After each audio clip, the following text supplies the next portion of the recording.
Communiqué de presse du Rassemblement pour la patrie et la modernité, RPM.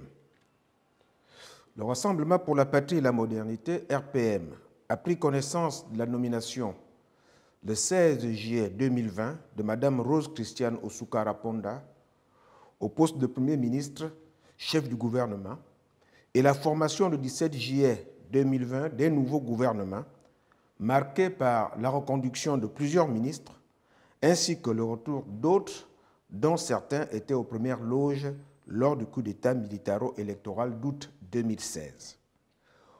Au-delà de la nomination d'une femme à la primature, qui apparaît comme la dernière trouvaille du pouvoir pour masquer le bilan calamiteux d'Ali Bongo au sommet de l'État depuis 11 ans, il n'y a rien à attendre de ce énième changement à la tête du gouvernement.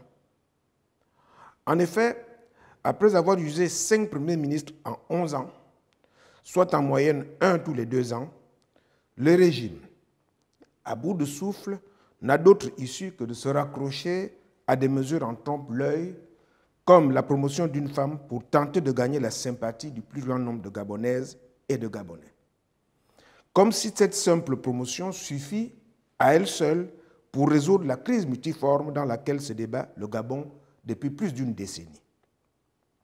Crise qui se traduit par un grave recul de notre pays dans tous les domaines. En réalité, le problème du Gabon, c'est d'abord, à l'origine, Ali Bongo lui-même, sa conception du pouvoir, son manque de vision et sa propension à la démagogie. Il a expressément fait modifier à plusieurs reprises la Constitution pour concentrer les pouvoirs entre ses mains afin d'assouvir ses desseins autocratiques et ses relents monarchistes. Le problème du Gabon, c'est aussi son entourage familial immédiat, qui s'est persuadé de gérer le Gabon en marge de la Constitution. Sous le régime d'Ali Bongo et les siens, la force prime sur le droit et la souveraineté du peuple n'est qu'un vain mot. Les droits fondamentaux et les libertés individuelles n'ont jamais été aussi massivement violés. Les réunions publiques et les manifestations de l'opposition sont systématiquement interdites ou brutalement réprimées. Ils ne conçoivent la justice qu'aux ordres et à leur service. Tous les autres pouvoirs constitutionnels doivent leur être subordonnés et l'idée de contre-pouvoir les révulse.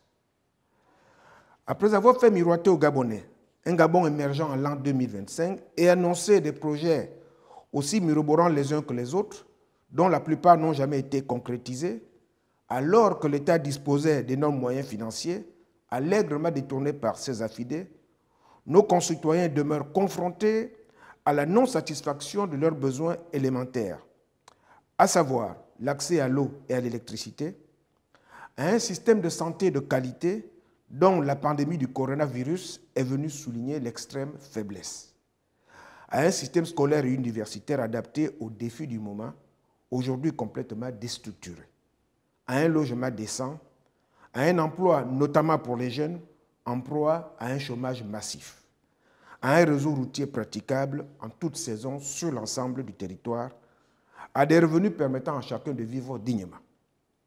Toutes ces attentes et beaucoup d'autres sont loin d'être nouvelles. Elles ne sont pourtant pas satisfaites malgré la présence de premiers ministres dont certains qualifiés par Ali Bongo lui-même de perles rares, ainsi que la succession de plus de 10 gouvernements depuis 2009. Le RPM voudrait donc attirer l'attention de nos compatriotes qu'ils n'ont rien à attendre de ce gouvernement et du nouveau Premier ministre, fût-elle une femme, qui ne sera qu'un faire-valoir de plus, comme tous les autres qui l'ont précédé, à qui on fera porter le chapeau et qui sera à son tour, le moment venu, remercié sans aucun ménagement. C'est dans ce contexte qui a également lieu de constater le recul des libertés publiques hautement acquises par les Gabonais depuis le retour au multipartisme. Ainsi, l'article 267 du nouveau Code pénal punit-il de peine de prison quiconque émettrait des doutes sur la filiation d'autrui. Le RPM se demande ce que cache réellement cette disposition répressive dès notre temps. Par ailleurs, ce recul des libertés, jadis circonscrit à l'action politique et syndicale, vient de s'inviter sur le terrain religieux. De même, le nouveau code pénal, dans son article 221, expose-t-il les ministres des cultes à des poursuites judiciaires pour délit d'opinion lors de leurs sermons. C'est dans la même veine que l'on observe le maintien de la fermeture des églises, des temples et des mosquées, alors qu'il est possible d'adopter un protocole sanitaire à l'exemple des dispositifs spécifiques déjà observés dans d'autres secteurs d'activité. On comprend aisément ici qu'on cherche à maintenir le plus longtemps possible les religieux dans le silence. C'est pourquoi le RPM associe sa voix à tous ceux qui réclament l'ouverture immédiate des lieux de culte. Dans un dernier registre enfin, le RPM réitère son opposition à l'adoption, sans un large débat au sein de la société, de la dépénalisation de l'homosexualité et salue l'initiative prise par M. Guy Zoubandama, président du parti Les Démocrates, de lancer une pétition nationale qui permettra d'évaluer l'état d'esprit de nos compatriotes sur un sujet sociétal aussi sensible.